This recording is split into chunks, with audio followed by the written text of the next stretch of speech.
My parents told me to skip my sister's wedding and be gone for good. So I walked out, taking back every dollar I'd ever given. Years later, their audacity peaked when they sued me for abandoning them. Imagine your own parents, the people who brought you into this world, telling you the greatest gift you could ever give your sister was to disappear from their lives forever. That's exactly what my parents told me 2 weeks before my sister's wedding. And trust me, I took them up on it. But they had no idea just how much it would cost them. My name is Tammy Morse. I was 35 years old when I finally faced the truth about my family. Growing up, I always knew my sister, Madison, was the golden child. Nobody had to say it out loud. Everything in our house orbited around her like she was the sun, and the rest of us, we were just furniture. My parents, Robert and Linda Morse, made it clear from day one that Madison, 2 years younger, prettier, according to everyone, and blessed with an effortless charm, was their little princess. Me, I was the responsible one, the quiet one, the one who didn't need as much. Which somehow became the perfect excuse for why I always got less. I wasn't a tragic Cinderella, don't get me wrong. I had friends, made decent grades, and worked hard. I built a real life, a successful marketing career, my own condo, enough savings to sleep at night. But nothing I did ever measured up to Madison's existence. When I graduated college, it was a small dinner, just us three. The cake tasted like it had been sitting in a grocery store too long. My mom just said, "Well, you did what you were supposed to do." When Madison got into community college, they threw a party for 50 people. Balloons, a banner, her favorite catered food. My dad made a speech about how proud he was. I remember standing near the kitchen doorway, holding a stack of paper plates, watching people clap for my sister like she'd discovered fire. That pattern, it didn't end in our 20s. It matured, like rot that learns how to hide. I landed a 6-figure job at a prestigious firm, bought my condo, traveled to 15 countries. Places I'd only seen in magazines. Madison? She bounced between part-time jobs, moved back in with our parents twice, and collected sympathy like it was a second paycheck. Guess who got praised for being family-oriented? Madison. Guess who got criticized for being too independent and career-focused, like it was a character flaw? Me. But still, the humiliating part is I kept trying. I showed up to family dinners. I sent thoughtful gifts. I told myself that someday if I stayed sweet enough, patient enough, generous enough, they'd finally see me as worthy of their love and respect. I was an idiot. The breaking point came 4 years ago, when Madison announced her engagement to Trevor, a guy she'd been dating for 8 months. You would have thought she'd cured cancer based on my parents' reaction. Wedding planning consumed our family's entire existence overnight. Every conversation became Madison's dress, Madison's venue, Madison's flowers, Madison's guest list. Even the way my mother breathed changed, like she'd been waiting her whole life for this moment, and everything before it was just a warm-up. I offered to help, offered to plan, offered to pay for parts of the wedding because I knew money was tight for them. Madison barely acknowledged my offers. My parents acted like I was being intrusive, like my support came with strings just because I existed. Still, I pushed down the sting and kept trying to be supportive. 2 weeks before the wedding, everything imploded. I was at my parents' house, helping with last-minute decorations. My mother had me folding napkins into little swans while Madison paced the living room like a celebrity in crisis. She was holding her phone, thumbs flying, eyes wet with rage. "What happened?" I asked, trying to keep my voice soft. Madison whirled on me, face full of panic. "We're 1 chair short." I blinked. 1 chair. 1, she screamed, like the number itself was an act of violence. A distant cousin RSVP'd, and she's bringing a +1 now. "We don't have enough room for everyone." My dad hovered near the hallway, looking uncomfortable. My mom stood by the fireplace, hand pressed to her chest like she was about to faint. No one said, "This isn't the end of the world." No one said, "We'll fix it." Because in our family, Madison's emotions were an emergency. My emotions were background noise. I tried to be reasonable. Maybe some people just won't come? It happens at every wedding. Someone always cancels last minute. Madison whipped around and glared at me with pure venom. This is all your fault. I actually looked behind me, thinking she must be talking to someone else. What are you talking about? If you weren't taking up space, she said, voice shaking, we'd have enough room for everyone important. My stomach dropped. I'm your sister. Barely, she spat. You don't even feel like family anymore. You're just this awkward presence that makes everyone uncomfortable. The word stung, but I tried to stay calm. Madison, you're stressed. Let's just figure out the seating. No, she screamed. I'm sick of pretending. I'm sick of having you at family events where you just hover around looking miserable and making everyone else feel bad for having fun. I turned toward my parents. I honestly expected my father to step in, to tell her she was being cruel, to tell her she was out of line. Instead, my father cleared his throat. Tammy, honey, he said, rubbing the back of his neck like this was just a minor inconvenience. Maybe Madison has a point. The room went dead silent. Excuse me, I whispered. My mother wouldn't meet my eyes. You have to admit, Linda said, her voice tight, you've always been difficult at family gatherings. Difficult. My voice sharpened despite myself. You never seem happy, she continued. You make comments about our traditions. You don't participate in conversations. I participate plenty, I said, feeling heat rush to my face. Just because I don't squeal over every little thing doesn't mean I'm difficult. Madison pointed at me like she'd been waiting for that exact moment.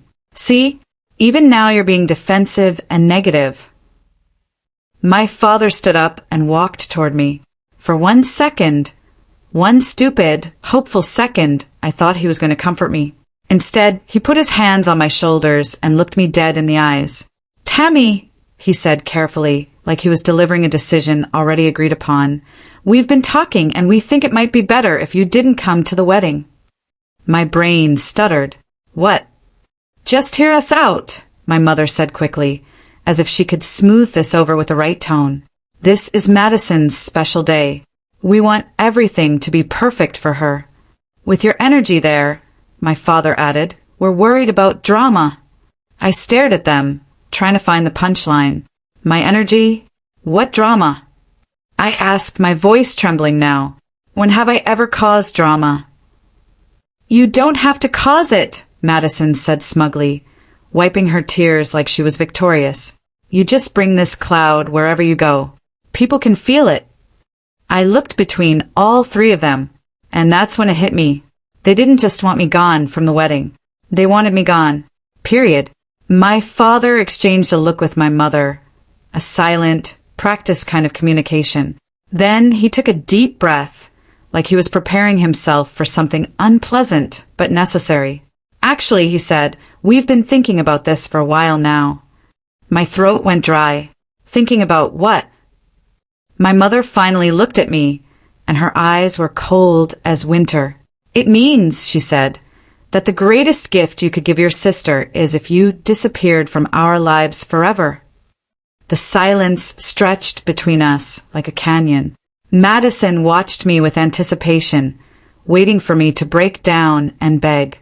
My parents looked uncomfortable but determined, like parents putting down a sick pet for its own good. And the worst part? Something inside me didn't break. It clicked off.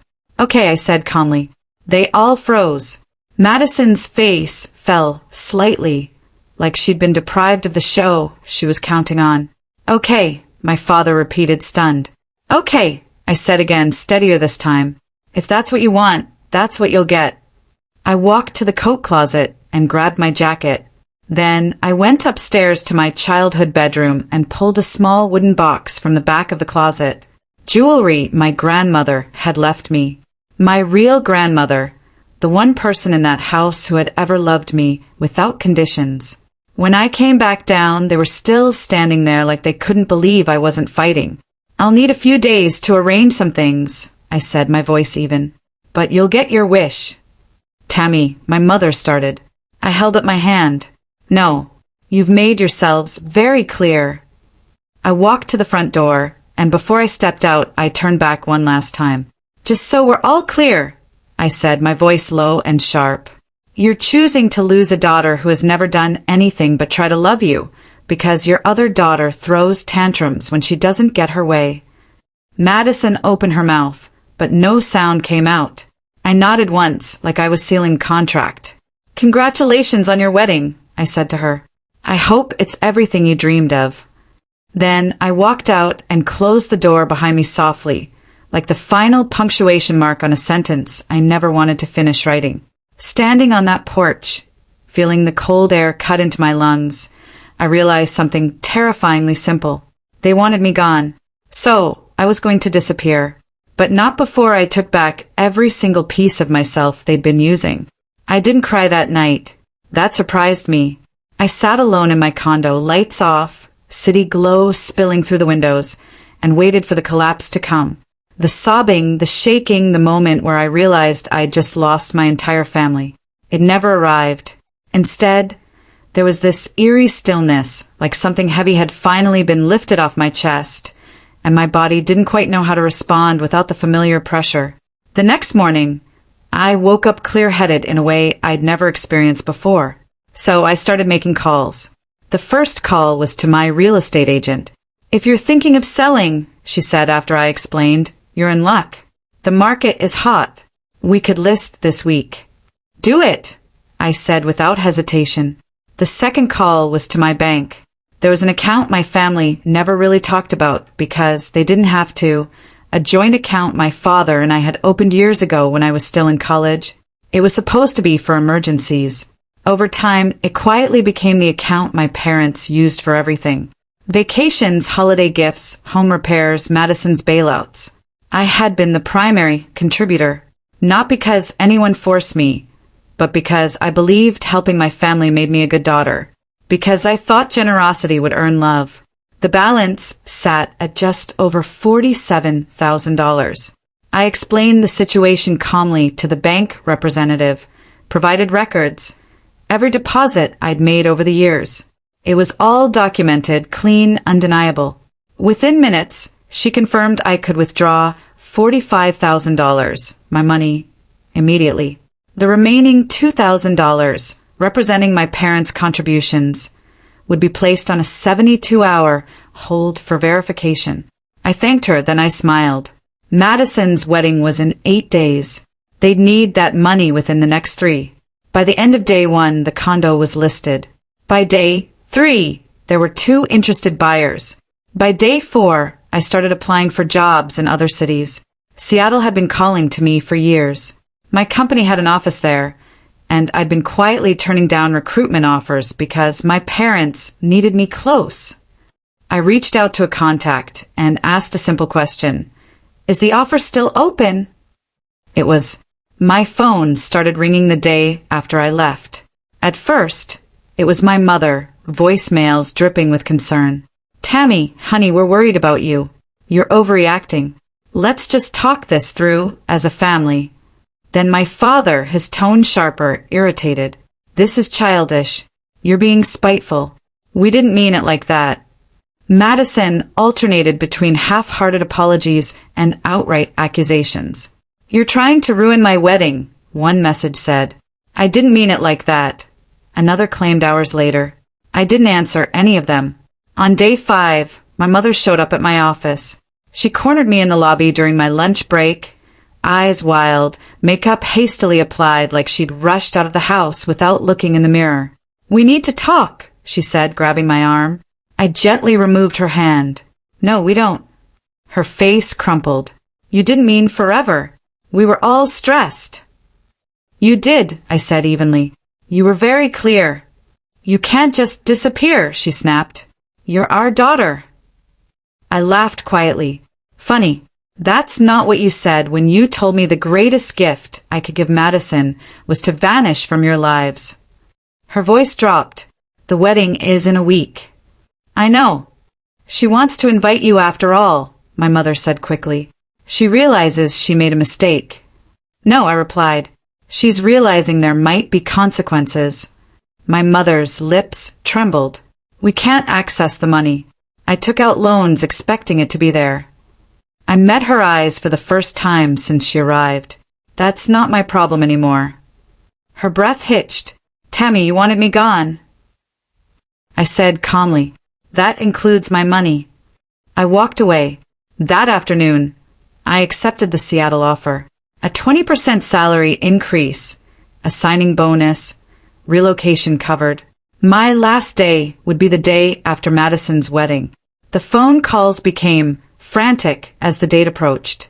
My father left angry messages calling me vindictive. Madison left sobbing, ones begging me to fix it. My mother sent paragraphs promising everything would be different. I didn't respond. The wedding went on. I know because a former coworker, Jess, whose cousin was invited, sent me updates. Apparently, the reception had been scaled back. Cash bar, grocery store cake. Madison cried through most of it, not because I wasn't there, but because her perfect fantasy had cracked in front of witnesses. 6 weeks later, I was in Seattle. New apartment, water view. Silence. My condo sold quickly. I used part of the profit as a down payment on my new life. The $45,000 sat safely in my personal account untouched. I blocked every family number, changed my email, redirected my mail.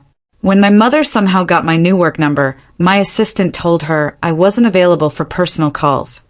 When my father showed up at my building, the doorman turned him away. For 6 months, I lived without them. And I was happy.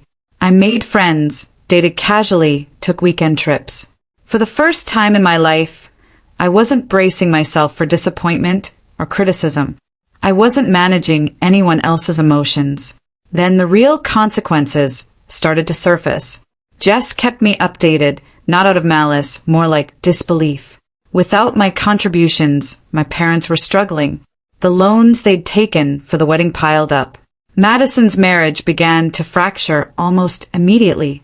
Her husband, it turned out, had expected to marry into money. When that illusion collapsed, so did his patience. 14 months after I left, my grandfather passed away. I wasn't told about the funeral. I found out 2 days later, when Jess called me, her voice buzzing with shock.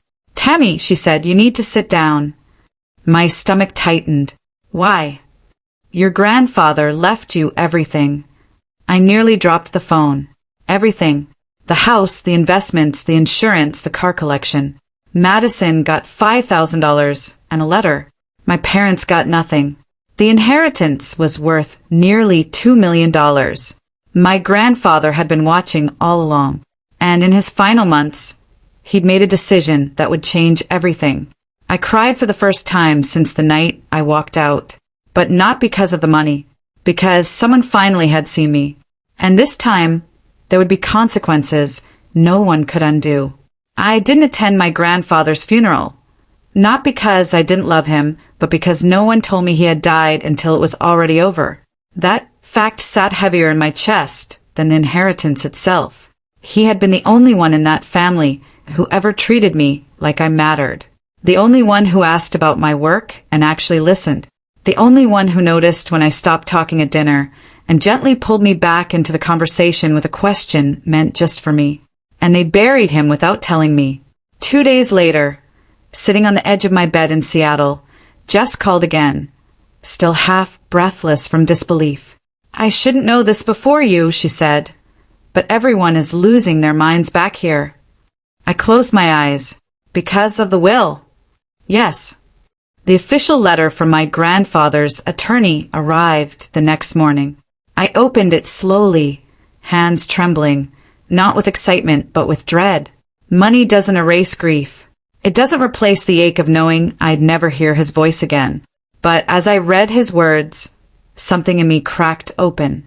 He wrote about watching me quietly over the years, about noticing how often I was dismissed, how easily my generosity was accepted, and how rarely it was acknowledged. He wrote that he'd seen my parents rely on me while simultaneously treating me like an inconvenience. I wanted to make sure, the letter said, that the one grandchild who was never protected finally would be. He told me not to feel guilty, not to share, not to apologize. Build the life they never believed you deserved, he wrote. And don't wait for anyone's permission to be happy. I cried until my chest hurt. Of course, my family's reaction was exactly what you'd expect. The calls started immediately from numbers I didn't recognize, messages from distant relatives, and family friends who hadn't spoken to me in years, all suddenly invested in my moral character. Family should stick together. He wouldn't have wanted this. You know, Madison is struggling. Madison herself didn't even have the courage to contact me directly. She sent a message through a mutual friend. She said my grandfather obviously hadn't been thinking clearly and that the ethical thing to do would be to split the inheritance evenly. I deleted the message without replying. Instead, I hired a financial advisor. I invested conservatively, bought a house in the hills outside Seattle. Bright, quiet mine. I donated $50,000 to a charity supporting estranged adult children because I'd learned the hard way how alone that road could feel. And then I blocked the rest of the numbers. For the next 2 years, my life was peaceful in ways I hadn't known were possible. I was promoted twice. I managed teams that respected me. My ideas weren't dismissed.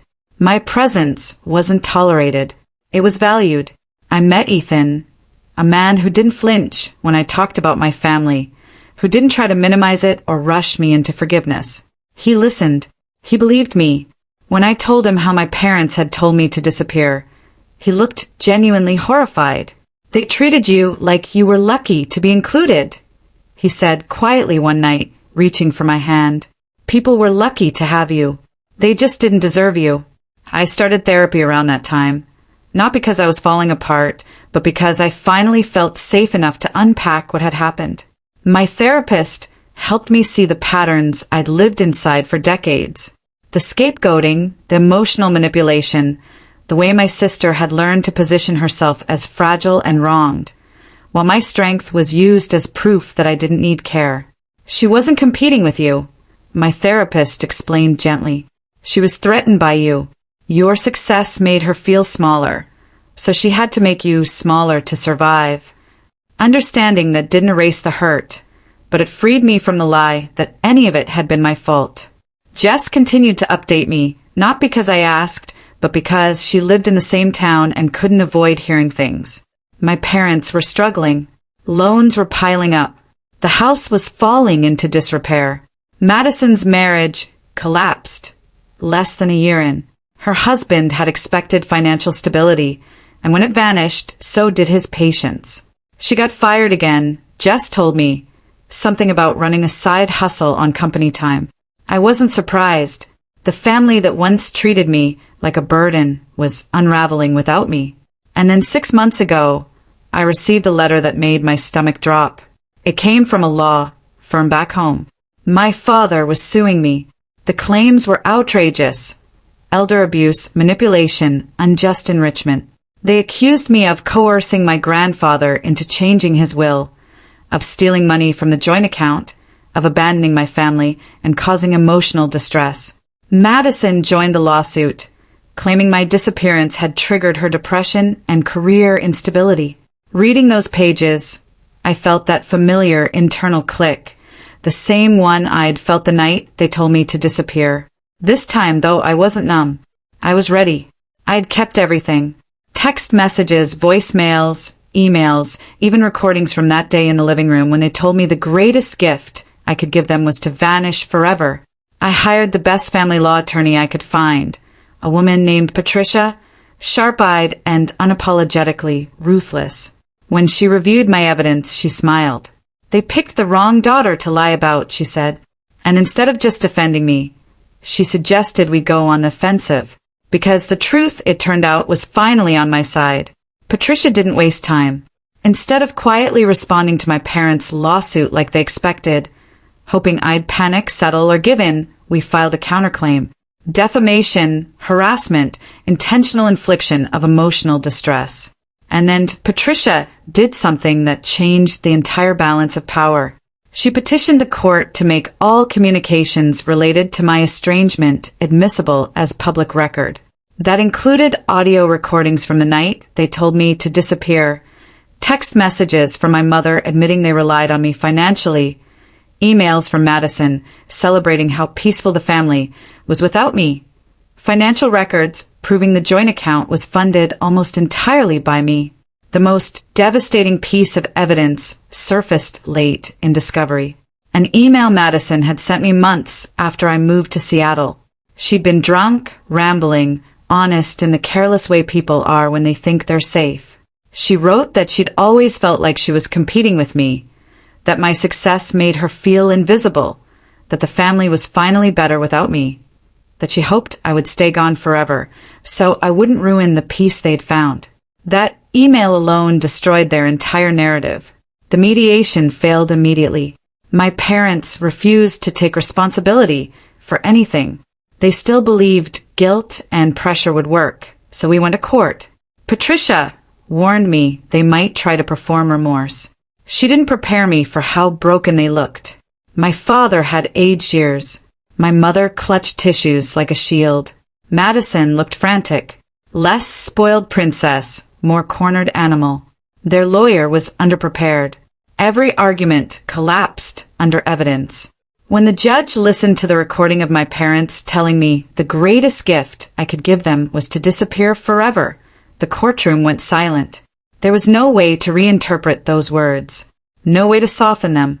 The judge dismissed their lawsuit in full. Then he ruled on my counterclaim, damages awarded enough to wipe out what little savings they had left. In his final remarks, the judge said something I will never forget. The plaintiffs explicitly instructed their daughter to permanently remove herself from their lives, then pursued legal action when she honored that request. This court finds their behavior reprehensible. Outside the courthouse, they tried one last time. My father stepped toward me, tears in his eyes. "We're still family," he said. "We made mistakes." I looked at all three of them. "No," I replied calmly. "We're not. You made that very clear years ago." Madison started crying. Real tears this time. "I was jealous," she sobbed. "I was wrong. Please." "I believe you're sorry," I said. "Just not for hurting me. You're sorry it finally cost you something." I turned and walked away. That night I called Ethan. We moved our wedding up. Small ceremony. Water view. Chosen family only. My biological family wasn't invited. They burned that bridge when they told me to disappear. Some people say I was vindictive. They're wrong. I didn't seek revenge. I sought peace. I built a life so full, so stable, so honest that their absence became permanent. Not out of punishment, but out of self-respect. They wanted me gone forever. I gave them exactly what they asked for. They just never expected that losing me would cost them everything.